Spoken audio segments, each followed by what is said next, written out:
Hello everyone and welcome to a new video. This time we'll be taking a look at Pirate's Pride.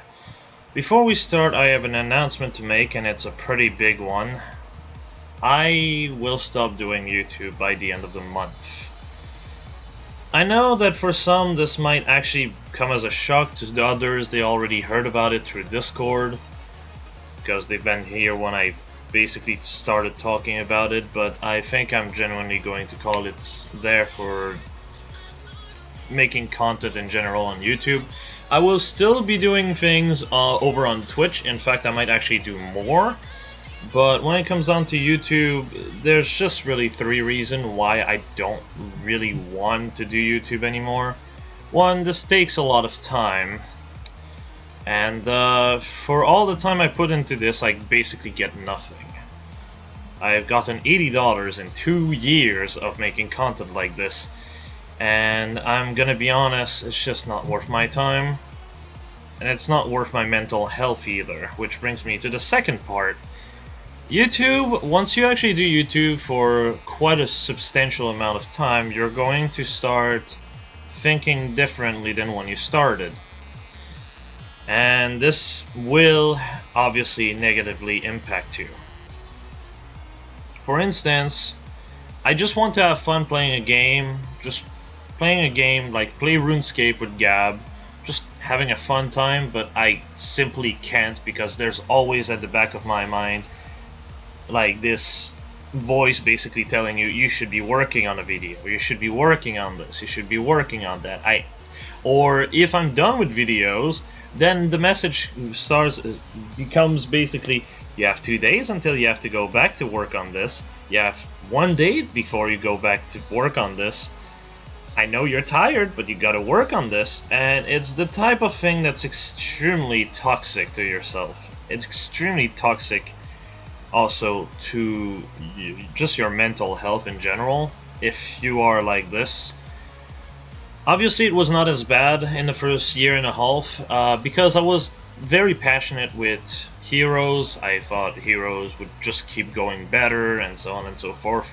Well, that did not go too well. And as a result, well, when you lose the source of your motivation and you are forcing yourself to work on something you have no motivation for, it's increasingly difficult to actually keep doing this. And I've been running on fume for at least 5 months now. It's not a sentiment I've started to feel this month or the month before. It's been a while. I kept pushing on because at the end of the day, I do like the community. Recording the videos themselves, not working on them, but recording them is always fun to me. And talking to people in the comments has always been extremely enjoyable. And gonna be honest, that's probably never gonna change, because comments vary so much from one video to the other, you just don't get bored from them, for the most part. My community is also one of the best I've ever seen for any video game community out there. I'm actually kind of shocked, especially considering how abrasive my personality can sometimes be. But I genuinely enjoy pretty much everyone in my community. The problem is just working so much on this, working so much on researching, working so much on making sure every build is basically present, showing every good side a unit can basically take, is extremely difficult to just keep doing consistently when you have no motivation. When you have the motivation for something, you have basically infinite energy to work on something. But the less motivation you have, the less you want to work on it, the more it's pushed further, and that's why videos ended up coming out so much later lately compared to a few months ago. And if you keep pushing yourself while in this mindset, you're only hurting yourself. The other part is, again, time. The last point really is again time, because I'm going back to school on the 25th. I'm going back to teaching as well. For those who have not been on Twitch, you guys don't know how insane my schedule was. Basically, before I stopped going to school because of COVID, But essentially, I'm a kendo teacher, for those who didn't know this. I teach kendo. Basically, I wake up at 6, at like 7, I start going to school. I don't have a car, so I basically have to run there, which is fine. It's basically just a bit of workout. I get there at like about 7:30, 7:45. Get ready for class at 8. 8 is class up to like 12. I eat for about 20 to 30 minutes, then basically go back to class early because I want to basically help people who are in difficulty. Then I basically teach from 1 to 2, and then I basically, after 2, I basically have to take the bus to go to the other school, which is the school I'm actually learning electromechanic from. And from 3:20 to 9:30, I basically just am at school. Well, obviously there's like an hour break for eating, but you get the point. 9:30, I typically miss the bus because it passed at 9:20 for literally no reason. But thankfully, my class is filled with really good people that actually, you know, get me home, essentially, when I miss the bus. It's very rare I have to wait for the next bus, which takes 70 minutes, which is probably one of the reasons people are fine with getting me over. But essentially, I get home here at like 10 p.m. at the earliest. And at 10 p.m., you're down to like 8 hours of downtime before the entire schedule repeats. I don't always sleep because I was working on videos. To put it into perspective, I would work on a video, record it, get it out there, make sure that it's actually like out there, then, you know, tag people on Discord to basically say it's out, and it would be 3 a.m. I would basically sleep 3 hours. Sometimes I would not even be able to sleep because I just don't have the time for it if it's a big video. So, yeah, you can kind of see how destructive that can be on long periods of time, and I've done that for 9 months before COVID basically kicked me out of class and teaching, basically. For at least some amount for teaching, because I'm still kind of teaching, just at lower capacity. But yes, it's extremely rough. I don't want to go back to this. It's genuinely not good for my body, and honestly, toward the end of those 9 months, I was basically more so a shell of a person, which is not exactly a good thing. So, obviously, with school coming back on the 25th, yeah, even the legendary banner, I'm not so sure I can even guarantee that that's going to come out, because obviously, again, lack of motivation is very rough. But hopefully you guys can understand. I'm still going to be on Twitch. In fact, I might just stream more on Twitch. I might just stream more on my own Discord as well. So, again, links will be in the description if any of you actually care. But with that said, I think after this month, mostly also because it's Choose Your Legend, I do want to at least give my opinion on who's the best 5-star to pick and so on and so forth. I mean, yeah. It kind of has to happen. It's something I've been really debating over for all those 5 months, basically, and I kept pushing on, but I think at this point it's just, I should stop. I legit cannot watch a video or just even play a game with a friend without feeling guilty, and it's the worst feeling in the world. I just want to enjoy myself as a normal human being. Will I make other videos sometimes here and there if I feel like it? Maybe. But banner reviews, legendary banner reviews and so on, probably not anymore. That said, when it comes down to tier lists, I will try to keep them updated. I'll also leave a link in the description below as to where all of my tier lists are, except the Sacred Seal one. I still need to ask for people on Game Press if I can actually get an image on there for that one, because that one is completely manually made. I've made it all from scratch. So obviously it's a bit more hard to actually really showcase it, but if I'm able to actually pull it off perfect, you guys will still have access to that resource, and it's basically going to take me 30 minutes, an hour to work on. For most of them, refine and Refined tier list update will take longer, obviously, because there's 4 characters instead of 1 or 2. But, yeah. I think that's about all I have to say when it comes down to this announcement. Again, I'm very sorry for people who I've let down with this news, but it's just not good for me. It's just a really, really bad thing for me to do.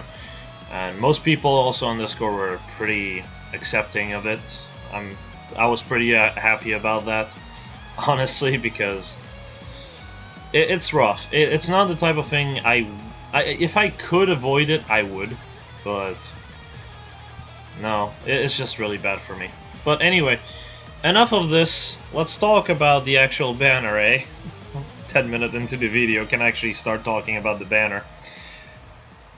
So, as per usual, I'll go from worst to best. The worst one being obviously Bridgette. There's no question about that one.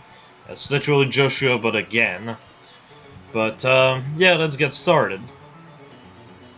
So, Bridgette. Bridgette comes with a pretty decent bow. Essentially, if you're solo, you basically do -5 speed and defense, which effectively translate to +5 attack and def. However, it also gets rid of your enemy's buffs, which is pretty useful in some cases. And to some extent, I can see Bridgette being a decent counter to Legendary Alm, if that's a problem to some of you. Steady Impact further actually adds to that point, because 7 speed, on top of having 10 defense, makes her a fantastic counter versus Alm. And yeah, on that point, that's pretty much the best part about her, because unlike Joshua basically had no fodder. I believe his bow was basically speed and def -5 as well, but, you know, did not have the, you know, buff negation. However, obviously with this, Bridgette needs to be solo, which is not very difficult when you're initiating. When you're on the defensive, it's a bit harder, but definitely workable. It's overall just a better version of what Joshua got, in my opinion, but yes. Overall, the kit is very self-explanatory. Steady Impact is not very good, for the most part. I mean, in most cases, you'd rather have access to something like Sturdy Impact, Mirror Impact. Those are the good ones. Having extra speed is not exactly that useful unless you're, obviously, like I said, considering dealing with Legendary Alm, which obviously is still cancer to fight. Especially the Earth season is one of the worst seasons of the game, because you have obviously Alm, which if you have an armored unit, it's basically dead. If it has to deal with him, because no follow-up is part of his base kit. You have Legendary Julia, so Dragon or Armored Dragon are also screwed, which is kind of a shame considering that another one of those is Legendary Tiki, who, you know, is a Dragon Armored. But yeah, these two are kind of bone for the most part. Kind of really annoying for the most part. That said, Julia is more annoying for the fact that you can't use Blade Tome against her, and obviously that's 2 175 BST unit, Tiki is a 180 BST unit, then Sigurd's Selif is a 180 BST unit, so you end up with basically a lot of units that can just, you know, run you over, and it's very hard to score in that season as well, but yes, that aside. Bridgette is a good counter to Alm at the very least, and will allow you to run other units, which is fairly useful. Another thing also I forgot to mention, Joshua's bow is also useful if you want to combo this to help others, because it's basically anything within 2 space of him gets the debuff. Here, it's only for the unit that you fight. So obviously, if you're more of a team player, Joshua's bow can be slightly better. Do I think it's worth it? Not at all. I do think this bow is definitely better.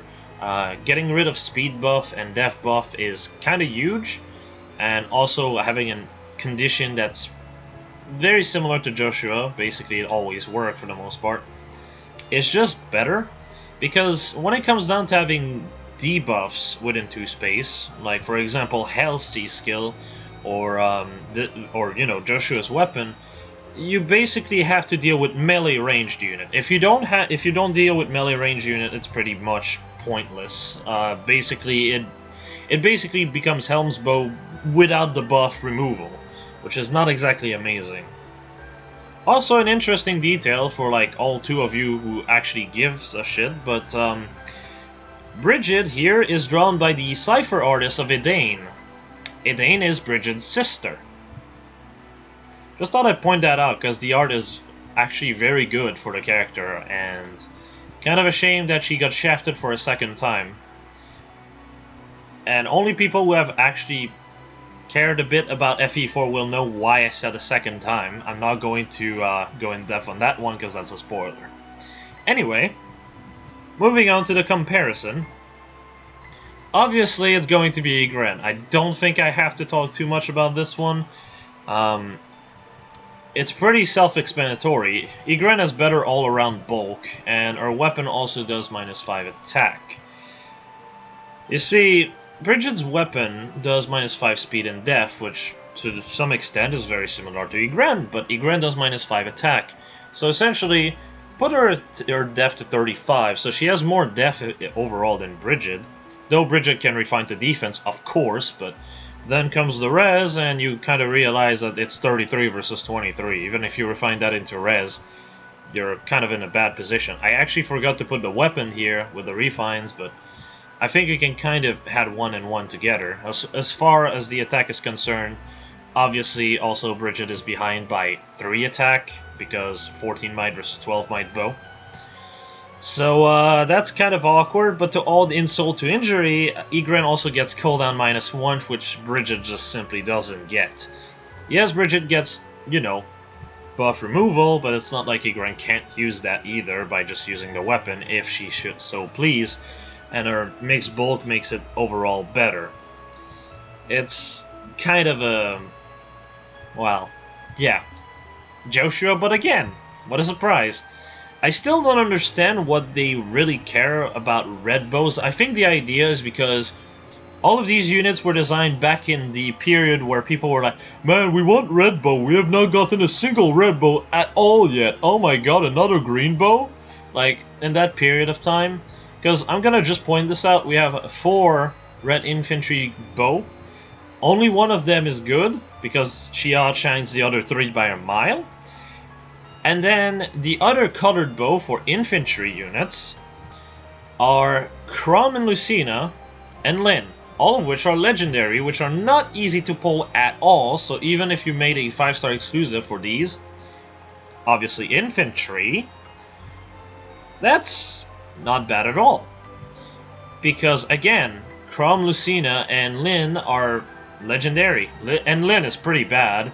Lucina and Crom are both pretty decent. Crom is cancer to deal with, but in the end of the player he's a lot worse, because you cannot be as suicidal as the AI is. I'm not going to explain that again, but I think you get the point if you've watched my videos before. But yes, essentially, yeah, it's pretty good. You have all the space in the world for these 2 colors, and you just don't use it because I guess there was a meme 6 months or 8 months or 9 months or 10 months ago that there was not enough red bows in the game.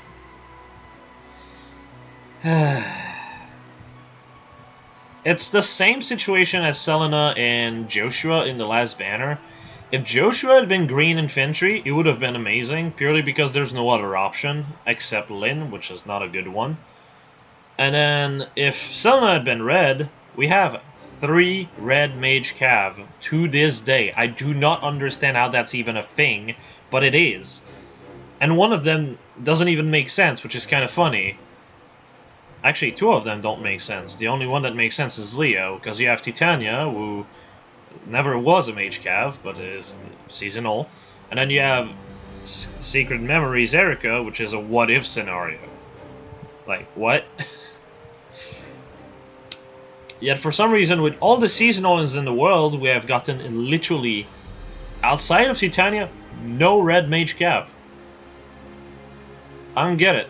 Red mage cavs are amazing for AA even now because of Sophis and other such units that are utterly annoying to deal with.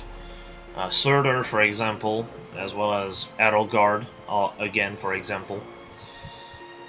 But for some reason we just don't get that. I'm kind of disappointed in that because, I mean, if you want one for every season, you literally can't right now, but that's beside the point. Selena would have been a fantastic red mage cav, but instead it was green mage cav, which has plenty of options, so...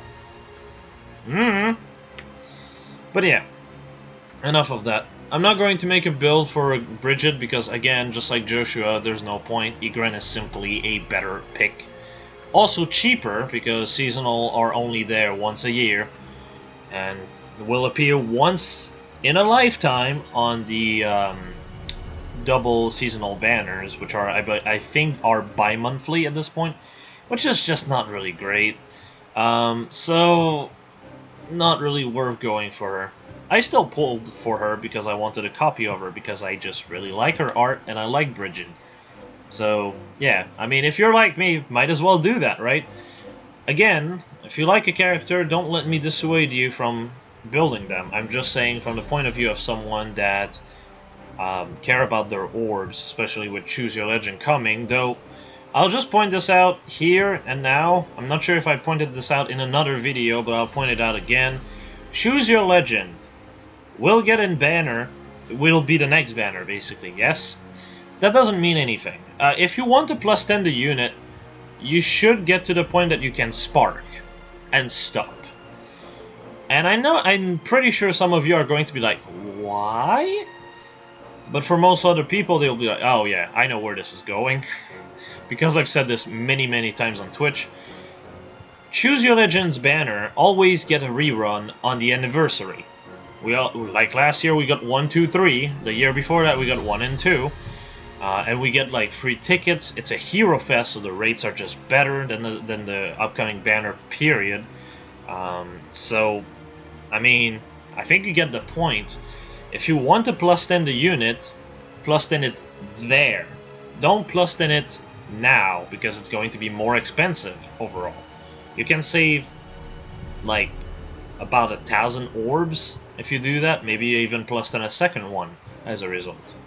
I'm talking with average in mind, by the way. If your luck is great, you might be even able to plus 10 them in even less. If your luck is terrible, then obviously the opposite is also possible. But yes, Eurofest is simply better, and it's just better to wait as a result. I know if Dimitri ends up being good, maybe, just maybe, if by that point I'm done with everything, I might plus 10 him. Who knows? But my expectations are very low. I expect him to be a holy knight because of his dad and Rodrigue, so... Yeah. It's pretty iffy. But yeah, enough of that. Let's move on to Geese. So Geese! Man, this just feels like Ross but again, but blue infantry. And that's just so much better. Because Ross, the main problem with Ross is the fact that he has so much competition. Echidna, Libra, there's just a lot of units that can do very similar job than he does. Geese, the closest you have is Donald, and Donald's speed is kinda poo-poo. Also, Donald's attack is much lower. Donald also doesn't get an attack super boon, and while he has a very good pref, the second he goes off of that pref, Geese is basically better for the most part. That said, I do think Donald is a bit better when it comes down to being a mixed tank. But yeah, overall, Geese is really solid. His fodder is not amazing. Infantry Pulse is available at 4-star, which is definitely welcomed. Flowing Lance, however, that's the price. Because that thing, if you know what Earthly Gable does on Altena, which he should, it's basically that, without the restriction of, oh, it doesn't work on Flyer, but you have to be solo. So obviously Flyers are a bit more awkward with this. However, for characters like Altena, this is still really good. For one main reason, okay? It works on anything. And the fact that it works on anything, and it can be refined, is huge. Because you basically sacrifice 2 attack, 3 def for like 5 HP, And either 3 speed or 4 res, because those are really the 2 refine you should go for on Altena. A ton of unit can really abuse this weapon. It's a fantastic weapon. If you have any lance unit that you might want to invest in the future, I suggest picking at least 1 copy of him. Not just for the infantry flowers, but also for this weapon. It is just very good to have as a spare or 2 off, just for that. Even if you're free to play, this weapon is insane. Anyway, let's move on to comparisons, shall we? Yeah, these are really the main comparisons, because anything going out of this bubble is just so much below Geese, it's not even worth comparing. I tried to like make a comparison with Donald, and Donald is just so behind in stat, it's not even funny. Like if you go attack plus on Geese and attack plus on Donald, right? And you get like all the dragon flowers possible on Donald. You get to like 44 attack at plus 10, so with a weapon like you get to maybe 58. You're still behind in attack, you're behind in speed, you're behind in def, like bruh. It's just ridiculous. So yeah, Geese is very disgusting. You can also go speed plus, by the way. Don't think that the refine I'm putting here is the main refine you should use. I'm just really comparing it so you can see like how close the stats are or how different they are. So yeah. Obviously, also unlike Bridgette, which does -5 speed and def, here it's attack and def. So just keep that in mind because that's so much better than speed and def. Except, of course, if you use her as an all-counter. But if you're looking from like the attack and def perspective, you basically get 5 attack def res for it, which is very similar to what Spear of Shadow does, except Spear of Shadow also adds to speed, which is really useful for Chris, but she doesn't also get rid of buffs in attack and def, which is so much more important than penalty removal. Now, ignoring penalties is still really good. Don't believe the opposite, but removing buffs is so much bigger because buffs are far more frequent. And debuff, unless your team is very set on, or unless you're facing a team that's very set on using debuffs, or you're an AR, this part is not as good as it could be. So yeah, it's you know, overall it's slightly better, but however, what makes Chris completely better is the fact that the weapon has cooldown -1, which enables all sorts of stuff. It basically is a combination of every weapon you want on Geese in one, so obviously it's not going to be something Geese is going to be better than. Even though, if you're just looking at attacks, def, and res, he's basically better Chris. It's just that he's behind in speed because look at that HP and I think you've heard enough, really. Though that also allows him to be a good sudden panic user, unlike the other two here. So there's that at least. There's a bit of give and take, of course. So, but then again, Chris is also the best Lance Infantry, in fact the best. If I'm being honest, for the most part, except for like damage bursting, Chris is by far the best blue infantry unit, period. Or even like, well, not the best blue unit, that would be a bit much. But yes, Chris is very, very disgusting. On the other side, you have Ephraim.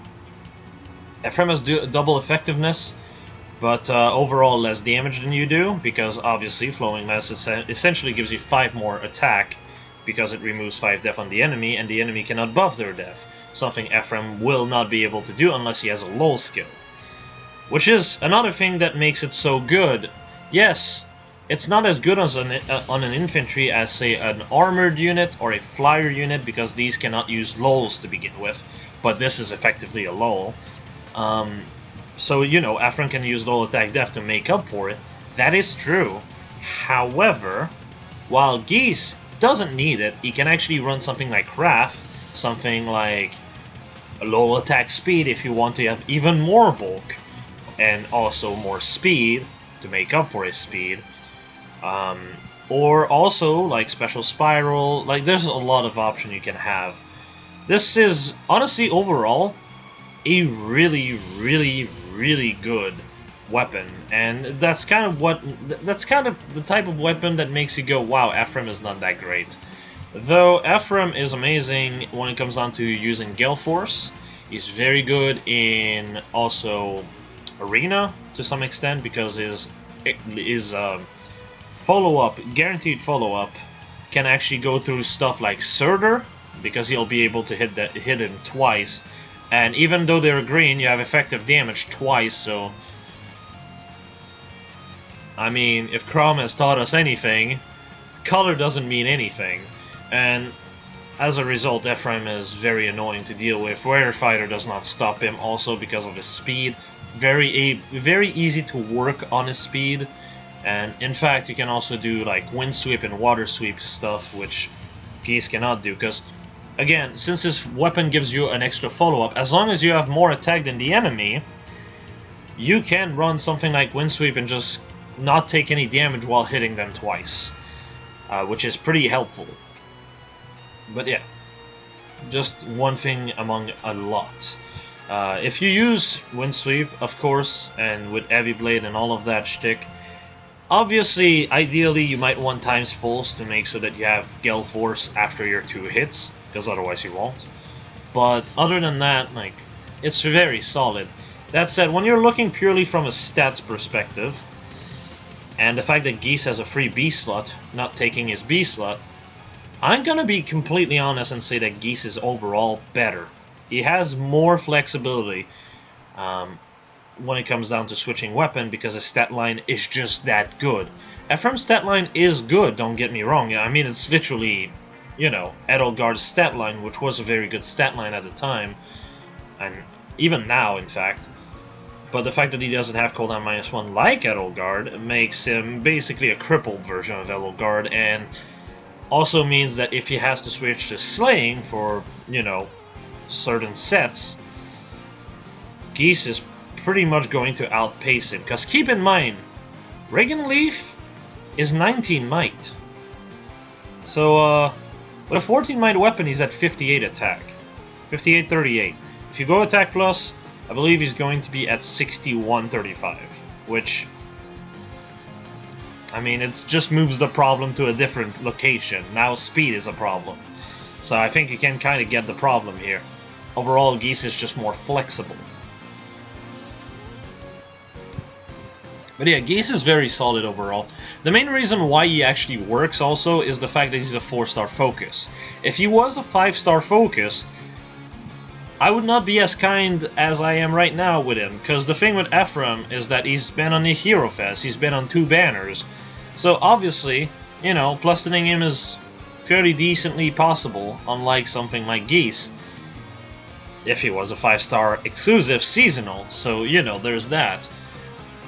But yeah, no, Geese is very, very solid, though obviously, if you can plus 10 either of these things, and you have, like, the orbs to do either of them, it should be Ephraim.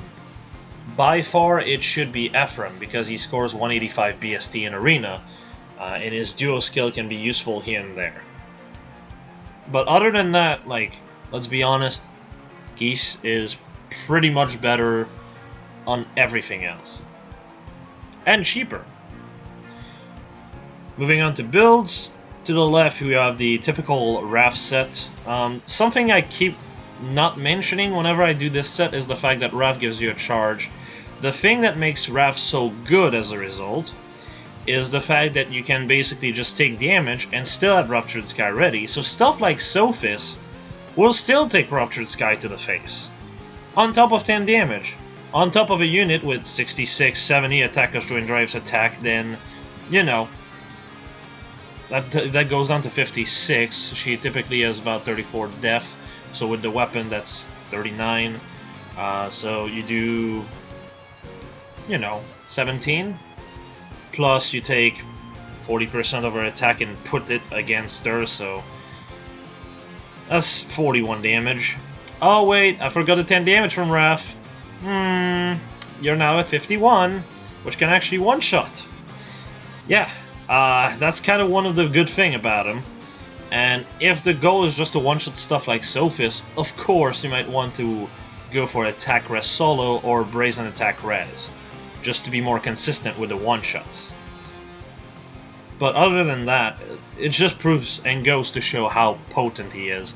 With speed res solo, you don't have to be in a brazen range to actually work, which might be better depending on how you are as a player. Like, depending on what you want.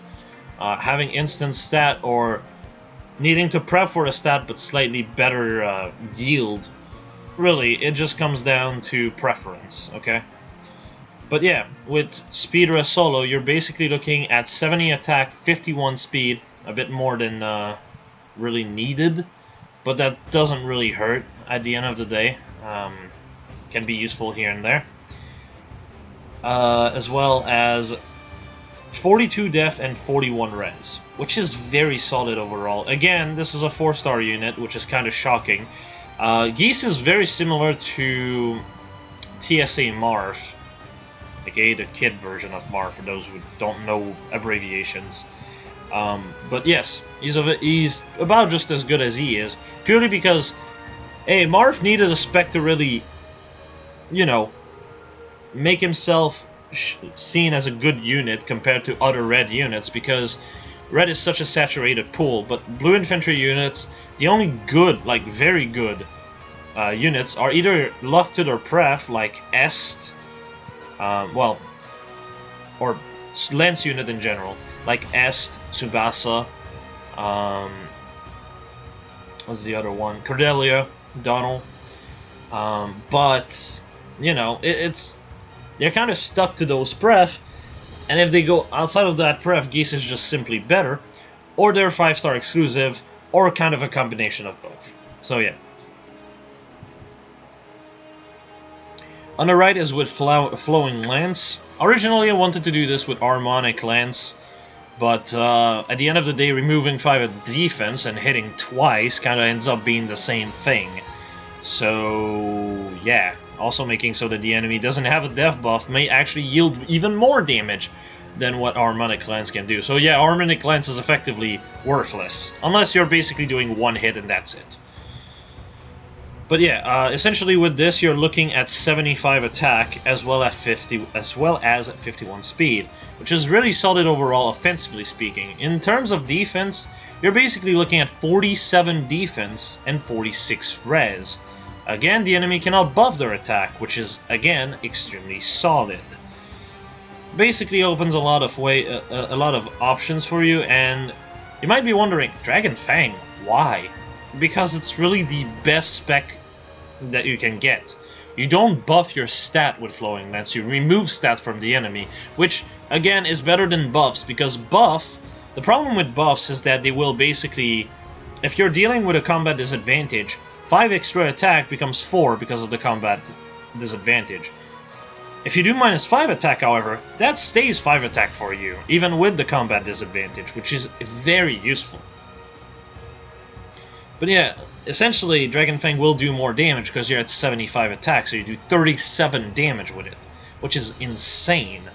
Whereas if you use something like, say, Ignis, you'd be basically looking at 42, so 32, 33 damage. You're behind by 4 damage.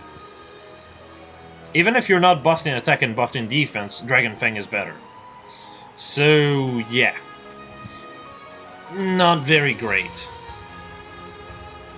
As for the second pages of set, these ones are mostly for AR.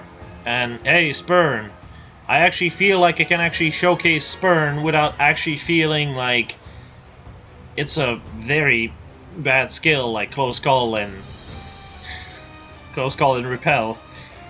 Spurn basically means that if you take more than 25% of your HP, which can happen, you may just be able to heal more because you'll do 5 more damage with Noontime.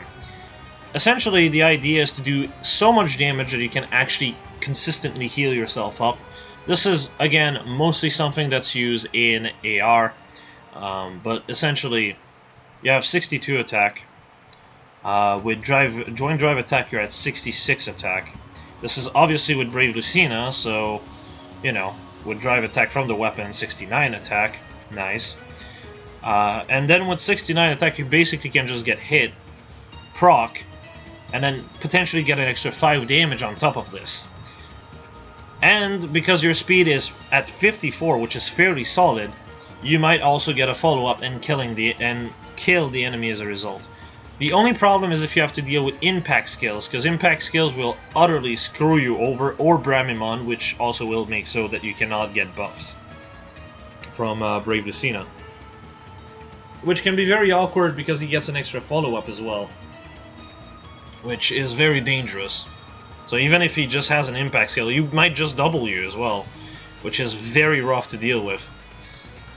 So yeah, I mean, there's that to look out for, but other than that, it's just a very, very, very, very potent set overall for AR. But outside of AR, don't really suggest it. And if you're still in AR, but you don't want Spurn and you have Special Spiral, you can still go for the Aether set. I've showcased this on many units and it works really well. Essentially, at the end of the day, you're basically looking at 42 def, 41 res, as well as 45 speed and 75 attack. Again, the idea is just that, you know, you get Aether to proc once, and then after that, every time you get hit with Brave Lucina within 2 space, you'll basically get the 2 charge you need for Aether, proc Aether, and just keep sustaining yourself like that. Aether also will improve your damage, so that might also push through for the last bit of damage you need. This also is really good against impact skill, because at this point you'll just one-shot them more often than not, and you'll heal yourself up on top of it. So that's really good, because Aether reduce 50% defense on top of everything. So yeah, very solid overall. Geese basically is Ross if Ross did not have any speed problem, and that makes him a very, very good unit. Next up is Tybarn, or Tibarn, whichever is the way you want to pronounce this boy. The boy here is basically just a retrend of the one that of the base version he has, for the most part. He has Specials Trigger -1 on his weapon, which is very good. Cooldown -1 basically means that Dive Bomb actually works as a skill at all. Though I can kind of say that there's a few problems. Heavy Blade 4, Gale Force. On a unit with so much attack, keep in mind, his weapon becomes 16 might when he transforms, but not really, because it becomes 21 might if he's solo, and then you're at 62 attack, 68 with buffs, and then you still have a seal slot to play around. And also, Heavy Blade will push another 5 attack to 73 attack. In what ungodly earth are you going to be able to proc Gale Force, my dude? There is so many times you're just going to be one-shotting, and that's one of the biggest problems this character has. Still very good in AR to trip people off, because obviously in AR it's a lot less, it's a lot more about killing the enemy than it is about, you know, how you're a player, you want to proc Gale Force so you can do something else. And if you don't kill, I mean, you know, you'll actually get Gale Force to proc, which is good. Or if you kill on the second hit as well. You get an extra follow-up as well if you're solo and the enemy lose 5 attack, which is very good because it actually makes his res workable. More on that later. Dive Bomb here is a very disgusting skill.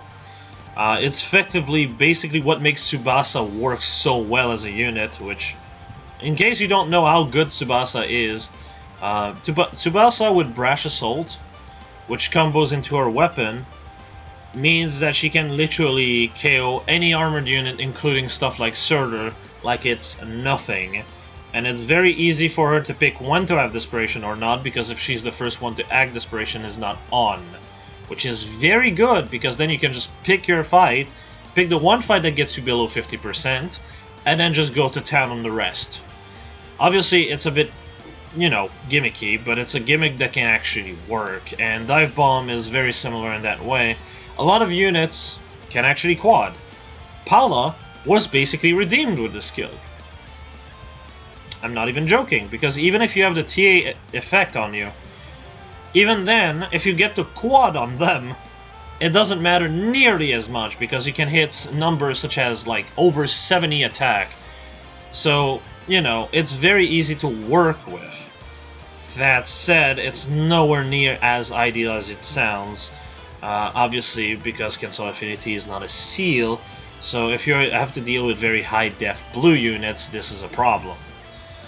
But yeah, otherwise this can be a very, very potent weapon. Not weapon, beast skill for a lot of flyers. Est as well, Katria also got a buff from this. Cordelia is one of the main one that got the buff from this because her HP needs to be over 50% for the 4 attack and speed to work, which makes her weapon extremely deadly, especially if you have access to the Resplendent. There used to be a time where you kind of wanted to have Fortress Death Rest to actually be able to keep being over 50%, which allowed you to have Pegasus Flight as the beast skill. No longer are those days a thing, because you can't just go Dive Bomb and just go all in into attack. The problem with Dive Bomb, however, is that in AR it's not worth using, mostly because of Bolt Trap, mostly because of stuff like Duma that can actually trip you over. If Duma basically hits your healing thing, and there's 2 of them, you take 14 damage, you're out of 80% HP, sorry, that's a dead beast skill from now on. You kind of see what I'm going with this. In AR it can be a bit gimmicky overall, and depends very much on what map you're playing. Outside of that though, it is still a very solid skill to have. I can see the skill work extremely well, especially in stuff like Mjolnir Strike, because you can actually combo all the speed in the world in that mode, because enemies have just that much speed to begin with. Combo this with maybe a bonus, not a bonus unit, but a support unit which has chill speed, and you might be killing stuff like Larse in 1 round and then just proc Gale Force anyway. There's a lot of things you can do essentially because of this skill, and honestly, it's very needed. Flyers were, well, I say it's very needed, but not really. Flyers were always second banana to infantry units, but they've never been worse than Cavs or worse than armored units. Flyers are very strong and have been very strong for a long time. Units like Est, units like Pala, well, not Pala, but mostly Katria, Tsubasa, and so on just reinforce that fact. It's not like armored unit where you have 2 or 3 very strong individual unit like Sophis or Marth and so on and so forth.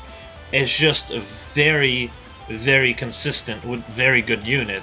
Sure, she's another unit that can use Dive Bomb, and a lot of people don't really realize it because they're like, 25 base speed, that doesn't work. You can refine the weapon to speed plus, you know? The -5 speed becomes -2 all of a sudden. And it's not like Panic Ploy was good to begin with. I don't get this, because if you go speed plus, you're basically at base 27 speed. Combo this into Swift Sparrow 3, you're at 34. Buff, 40. Merges, well, 44. Flowers, 45. So Sparrow into the seal slot, 49. Joint drive speed, 53, and this is without goads. I think I've made my point. It's very easy to salvage a unit's speed in this game, okay? So, yeah. And the few units you won't have the speed to quad, you typically kill in 2 hits anyway, because you just have that much power behind your hits. So, yeah. Obviously, as a result, it really does work on Shershi as well. But, yeah, let's talk about comparison now. I mean, what else was I going to compare this to? Nesala? Please. But, yeah, essentially, the main difference between those 2 things is the fact that Tibarn is reliant on the enemy being at full HP. This means, essentially, Tibarn's condition can be a bit awkward to work with. If you have to deal with, you know, if you have a Bolt Tower or it's Bolt Tower weak, this can trip your own defense over. If you have to deal with, if you want to have Duma on the same defense, can do that. That trips you over as well. So yeah, it's pretty awkward as a result, isn't it? But still, it works pretty well, and he's one of the most annoying AR units out there. Still, one of the things that he has over, you know, big pirate boat to Barn is the fact that, well, he actually can get hit. Now, some of you might be like, what? Why? Why is that a good thing? Let me just explain this. When you're attacking someone and you go with mirror impact instead of sturdy impact, of course, and you go like very high investment on your Tabarn, it's very easy to survive an encounter. In which case, if you took a lot of damage, or enough damage to be below 50%, this allows Wings of Mercy to happen. And this trips a lot of people over. And I do mean a lot of people over, especially if you have stuff like Lunge. Because you'll still proc Gale Force in most cases, unless the enemy is a special fighter tank. In which case, yeah, you're just basically going to be able to get your Dancers around, or maybe other Wings of Mercy units around, which makes Tabarn very annoying to bait.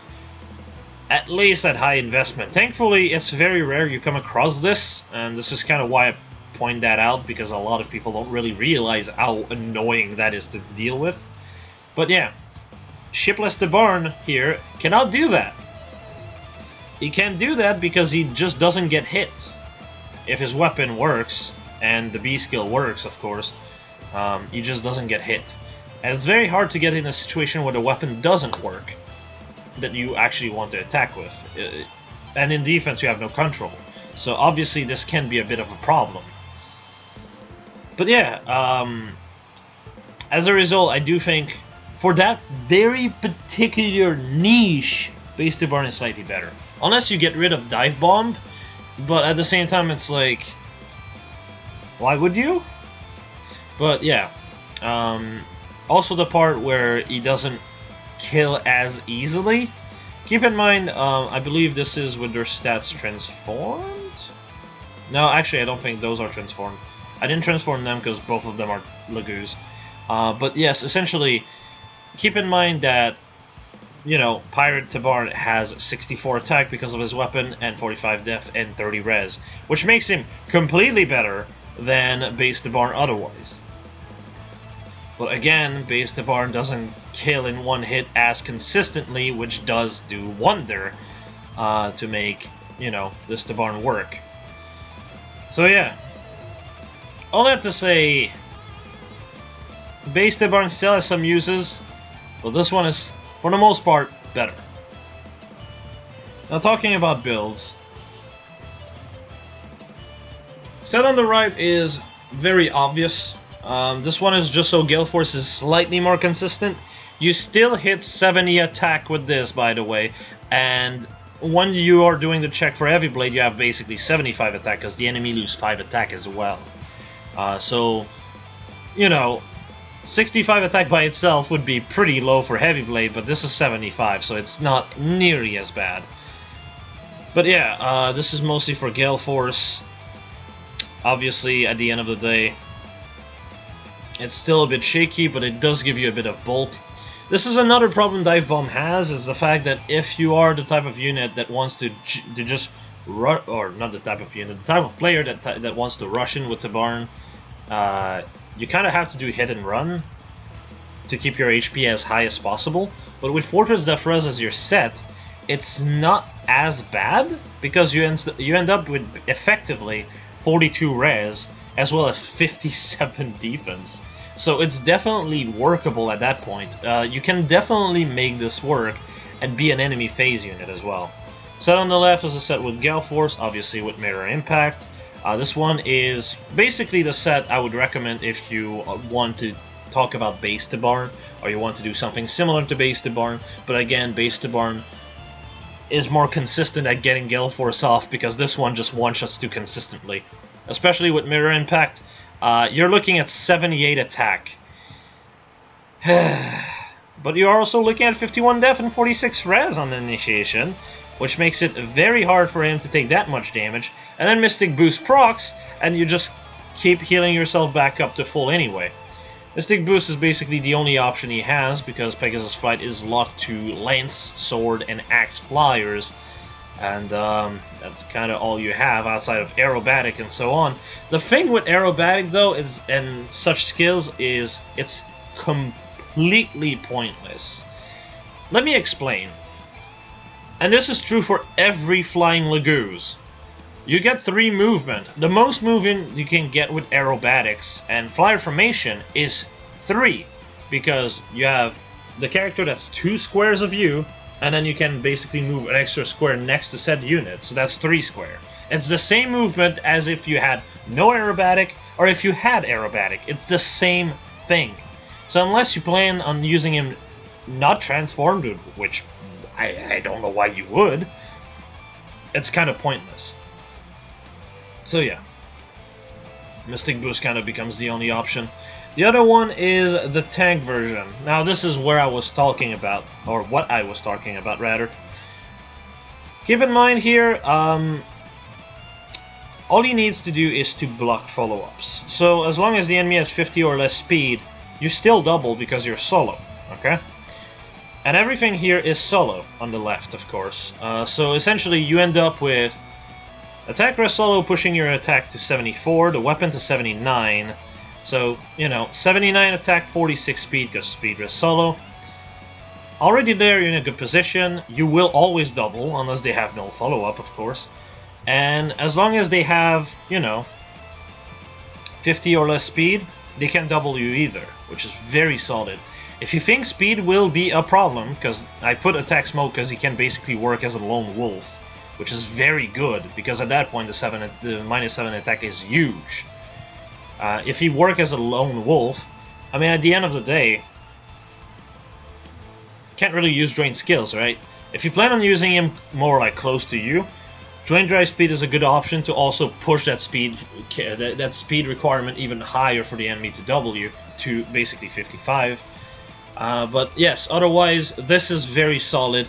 As far as bulk is concerned, attack res solo pushes that to 38 res, speed res solo to 44 res, so you have 46 def, 44 res, right? Then the weapon pushes that to 51 def, 49 res, which again, very bulky, and you have Mystic Boost to keep your health high.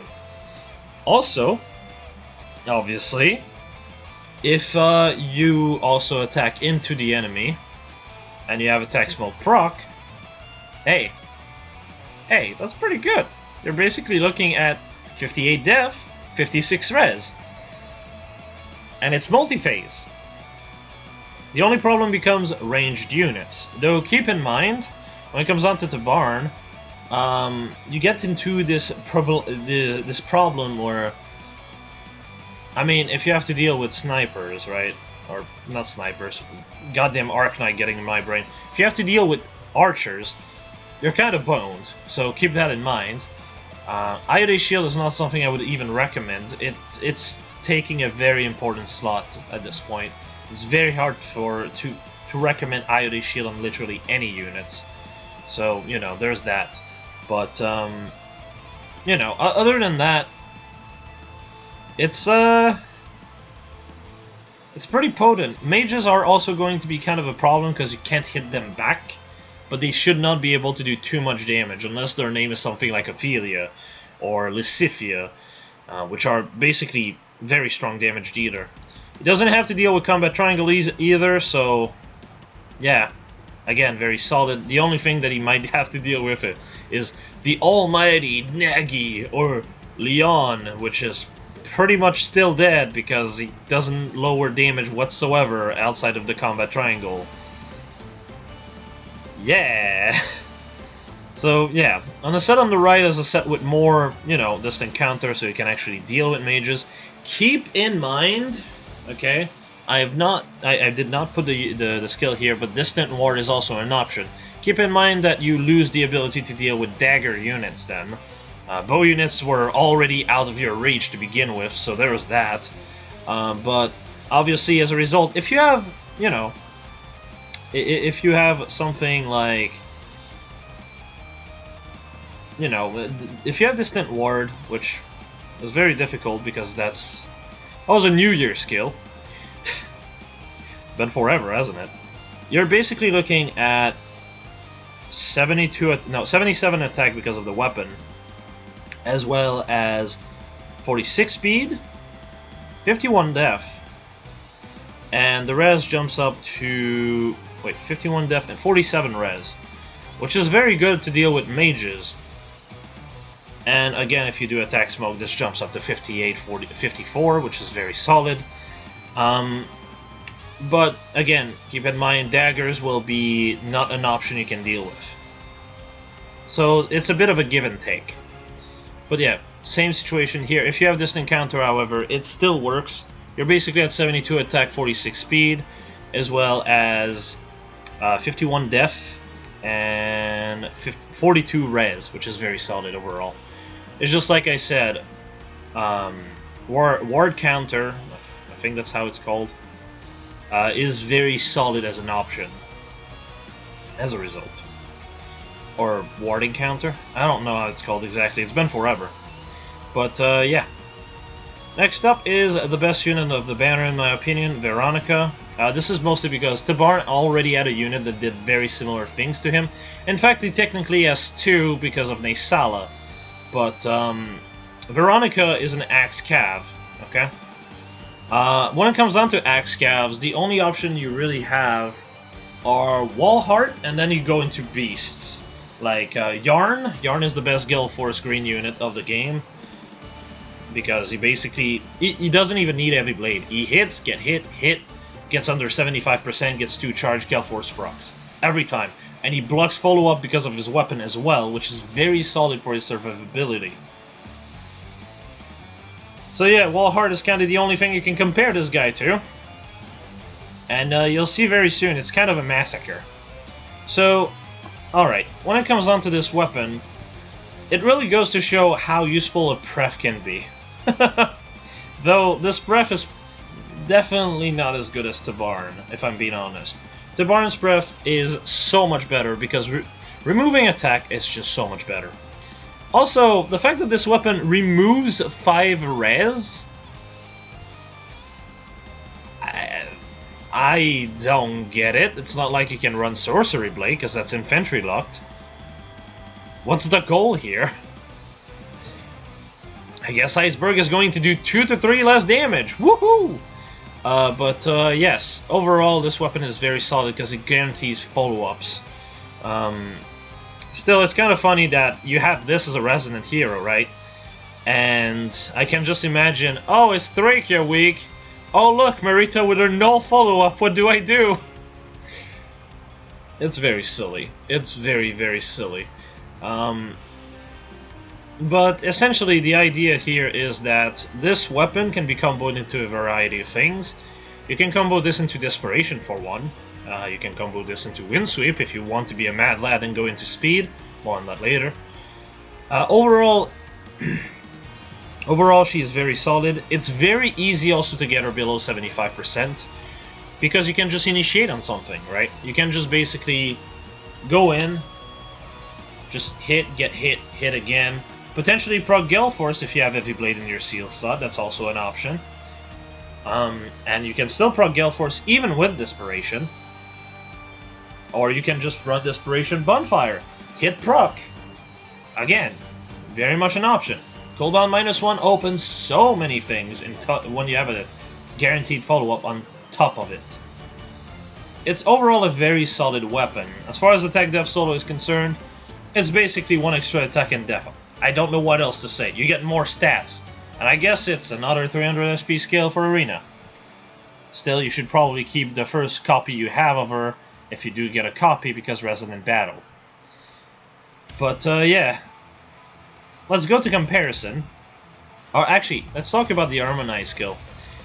So the Harmonize skill gives a shield to people from Fire Emblem Heroes and Fates.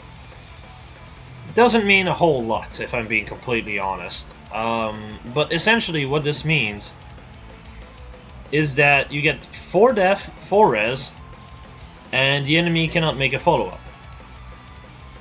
And when it says the first fight of player phase or enemy phase, what they really mean is the first combat in player phase and enemy phase, because it works once on both phases. If you proc this on and you go initiate, the enemy won't get a follow-up, and then if you get initiated on the enemy phase of that very same turn, they will not be able to do a follow-up either, which is very solid overall. It's a very, very good Harmonized skill. extremely good, especially with the fact that it's actually map wide. As long as you're using, you know, unit from those games, it is insanely helpful. I don't remember any character in particular that has guaranteed follow-ups from either of these games except Rid. And Rid works in a very, very, very similar situation as Veronica, which kind of makes it kind of pointless for him. Because yes, he gets an extra follow-up, but he also blocks follow-up to begin with, so I guess you'll double block them, so if they have quick riposte, it doesn't work? Wahoo! That's kind of pointless overall. The 4 def and res is very nice because, again, it's map-wide, which can be very helpful here and there, especially in things like Resonant Battle, which covers the entire map. But, yeah, this is a very solid duo skill overall. Moving on to the comparison, just so you can see how ridiculous of a comparison this is. Keep in mind that while you do, in fact, get, you know, 4 across the board with Wolfberg, Veronica gets basically 5 def, 5 res, 5 attack, because the enemy lose 5 def, and you get 5 def, 5 res. So, effectively, you have 65 attack, while Hart has 63 attack. So he's behind in attack. Then you have defense. 46 versus 49. I guess that's the point for Walhart. And then you go into res, and this is the problem. Veronica hits 42 res, Walhart hits 25. There's a 17 points of gap here. Walhart is very solid still as a plus 10 unit. His speed is very salvageable. For example, if you have speed res solo, with a buff, with the weapon, you're at 48 speed. He cannot use Drain Drive speed, however, because obviously that contradicts his weapon. But it's still overall extremely good. He can combo this into Heavy Blade, which is again very solid, and he can also use Glow Attack Speed, which pushes his speed to effectively 51. So being a Gale Force unit definitely works for him. And to some extent, since Veronica has the same problem as good old Tabarn, which is the fact that she one-shots a bit too hard, then yeah, it's kind of similar in that way. But yeah, I think that's about all I have to say with the comparison. There's not much to compare here, because Veronica is the first Axe Cav we have in Gen 4, and we had none in Gen 3. The only green Cav we got in those Gen were Beasts, in fact. So you can kind of tell there's a bit of a difference, isn't it? So yeah, moving on to builds. Set on the left is the set I was talking about with Bonfire. Keep in mind, Gale Force is very much usable for the very same reasons. Though for this one in particular, if you use Gale Force, use Speed Res solo, because otherwise your damage is too high. That's kind of a problem. Unless, you know, you can also use Speed Res or Speed Def solo as your A slot, and or something similar, because at the end of the day it's the same condition as the weapon. So the 6 speed can help here and there on enemy phase. Don't count on it, but it can be useful, kind of deal. And it also always works. So, you know, you can actually use Gale Force without one-shotting the enemy. You can have Heavy Blade in the seal. If you want, you can also use Attack Speed, or not Attack Speed, Attack Res solo as your A slot if you have Heavy Blade in your seal, because at that point your attack is not as overkill, but it's still very iffy. Like right here I have 79 attack, okay? Without the Brazen. The Brazen pushes that to 86. That's kind of the point of desperation here. You have 86 attack to work with, right? So, and that's considering Heavy Blade, by the way. So you have 86 attack, you hit, you proc. And you proc for... Actually, because the weapon pushes your def to 51, you get 25 damage from Bonfire. That's disgusting. That's utterly disgusting. If you're looking at attack, actually, just gonna make sure here.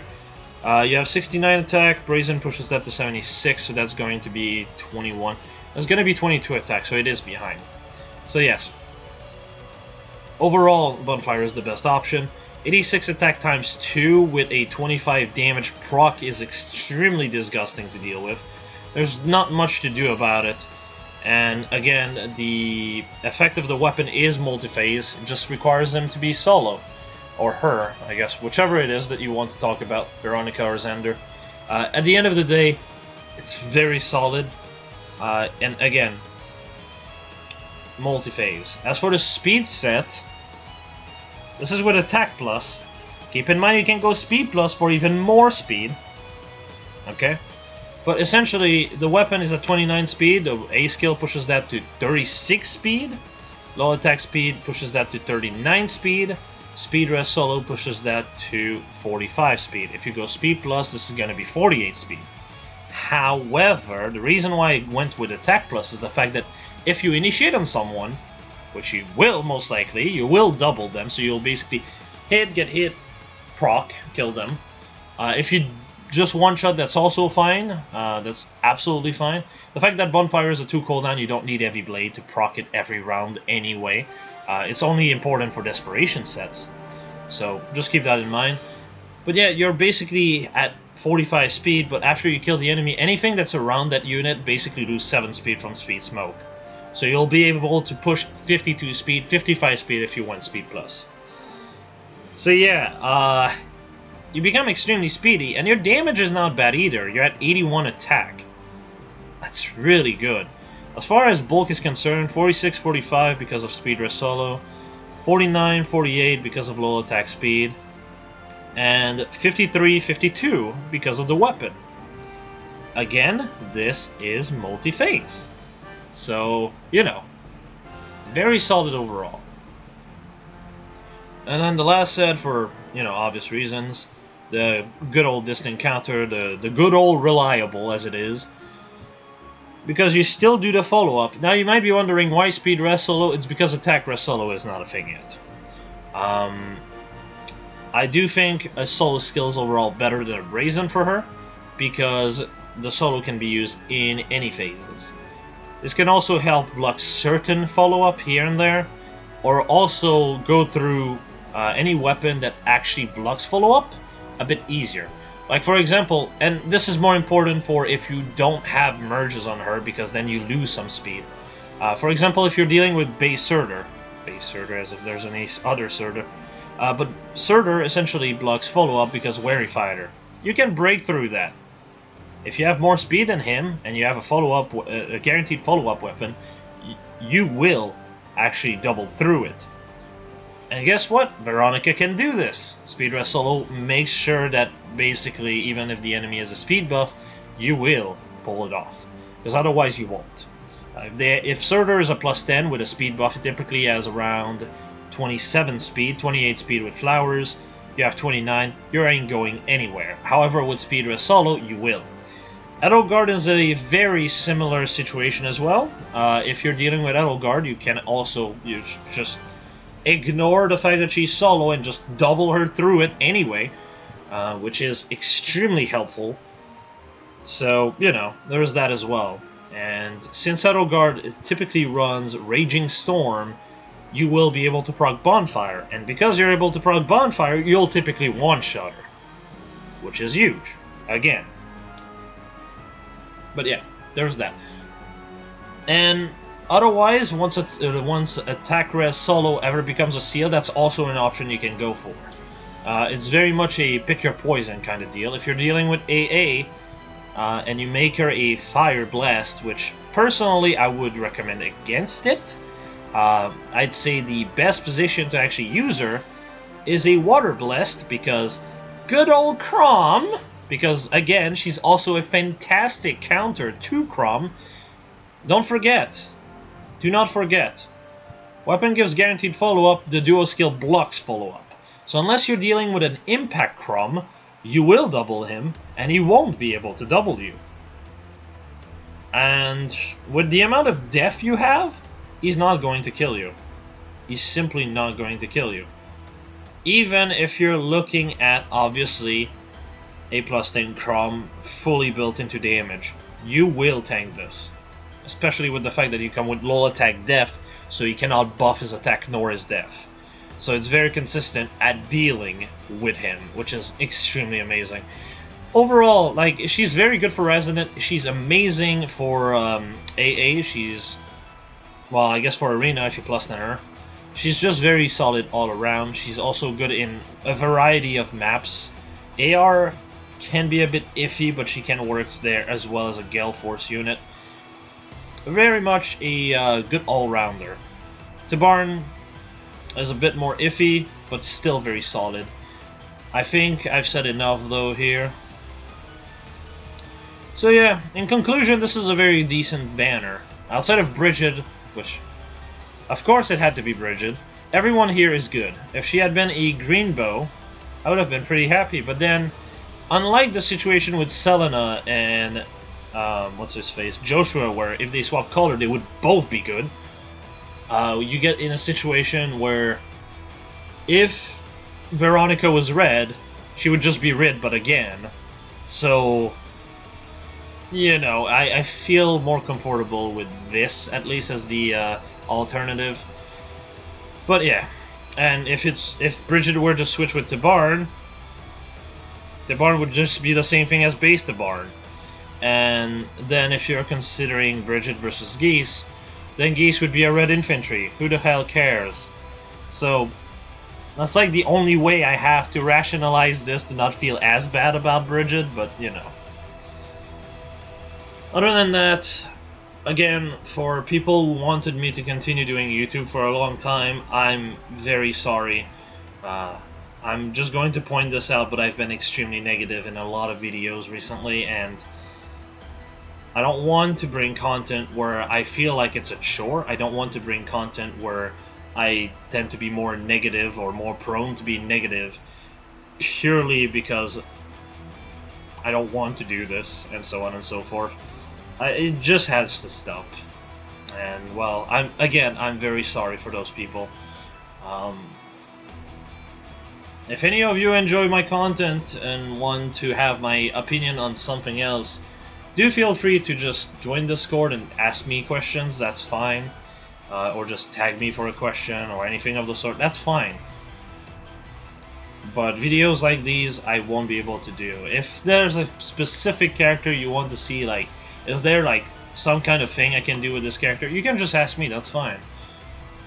It's just all the paperwork to work on, to just record the video, that's the hardest part, really. Though researching is also fairly time consuming. But if it's only one character, it's not as bad. But yeah, I think I've talked your ear off a bit too much already, so I'm gonna call it here. There's nothing else to cover anyway, so hey. Here's hoping Choose Your Legend doesn't disappoint. But yeah, have a nice rest of the day, everyone. See ya.